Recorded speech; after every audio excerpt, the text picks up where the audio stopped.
What if you could turn a plain Word document into a professional fillable form that anyone can complete in seconds, without printing, without PDFs, and without complicated software? Imagine sending a document where people simply click, type into the form fields. This could be used for job applications, contact details, surveys.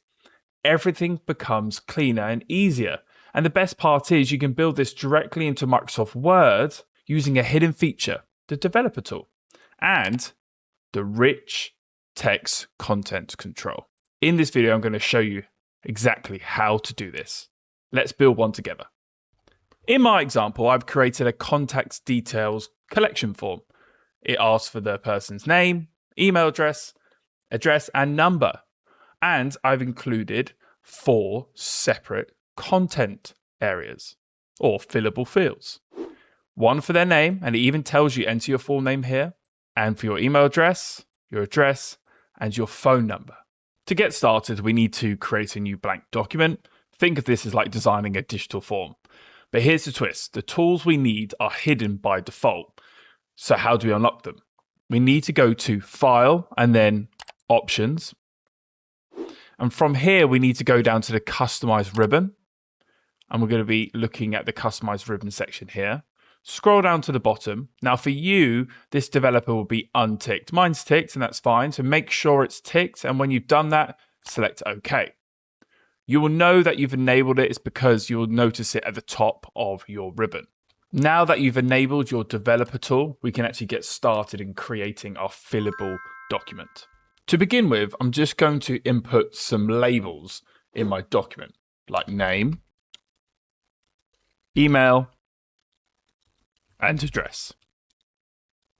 This gives me something where an individual can actually fill out. So I'm next going to put my cursor and a space. I like to kind of just give it a bit of a space here next to name. And then I'm going to click developer. And I'm going to look for the big A and small a with solid lines. This is a rich text content control. This is very important. So I'm going to select this once. And you'll notice straight away, this new dialog box has opened. I'm going to click home. I'm then going to change it to the font that I want to use. In this case, I'm going to select Centric Gothic. And I'm just going to pick size 16. That's fine. Just going to go back to these fields and just match the formatting 16 as well. You don't have to do this. This is really dependent on what style you have chosen for your document or whatever fillable form you are creating. I'm then going to repeat the process for the next 2. But instead of going back to developer tool, I'm just going to simply click this once, press Ctrl C to copy, and then press Ctrl V and do the same for address.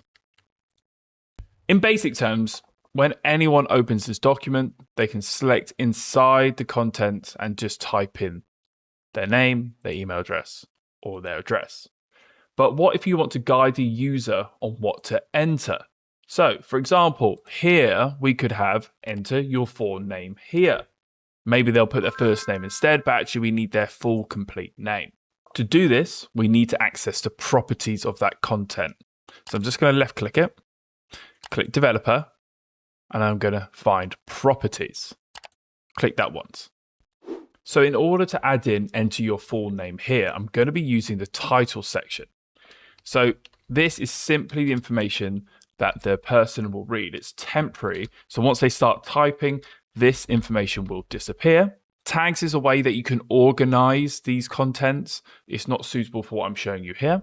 We've got a bounding box, which is simply the box you see around it. Again, that's just a preview. It helps the viewer or reader know where to type in information. We've got the color of the shading. It's gray. Again, you can change that depending on what you want to do. Now, we've got remove content controls when contents are edited. We don't want that just in case they want to go back and change it later. But it's really important. We want a content control cannot be deleted. So that way someone can't come in and actually just delete it. So then click OK. So now you can see at the top here, enter your full name here. I've now gone ahead and repeated that process for email. As you can see, enter your email address here and enter your address.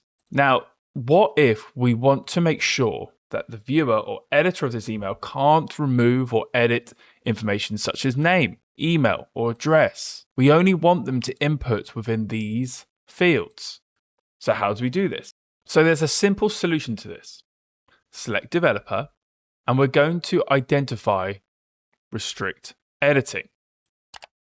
A side panel will open up, and we're going to look for 2-point editing restrictions. Allow only this type of editing in a document. So make sure this is selected, and we're going to click the drop-down menu and select filling in forms, and then start enforcing protection. You can add in a password if you want to, but you don't have to. Just select OK. So now, when a user receives this document, they won't be able to edit, as you can see, name, email, or address. I'm trying my hardest to try and get to that information, but I can't. I can only edit within these content controls. So in a short space of time, you have created a document with fillable forms, and you restricted editing to make sure that your form stays intact and that users are only editing what they need to edit. If you found this tutorial helpful, please click like, subscribe, and hit that notification bell. And if you want to learn more about fillable forms and how to customize them, then visit my website at www.wordmadeeasy.org. The link is in the description below.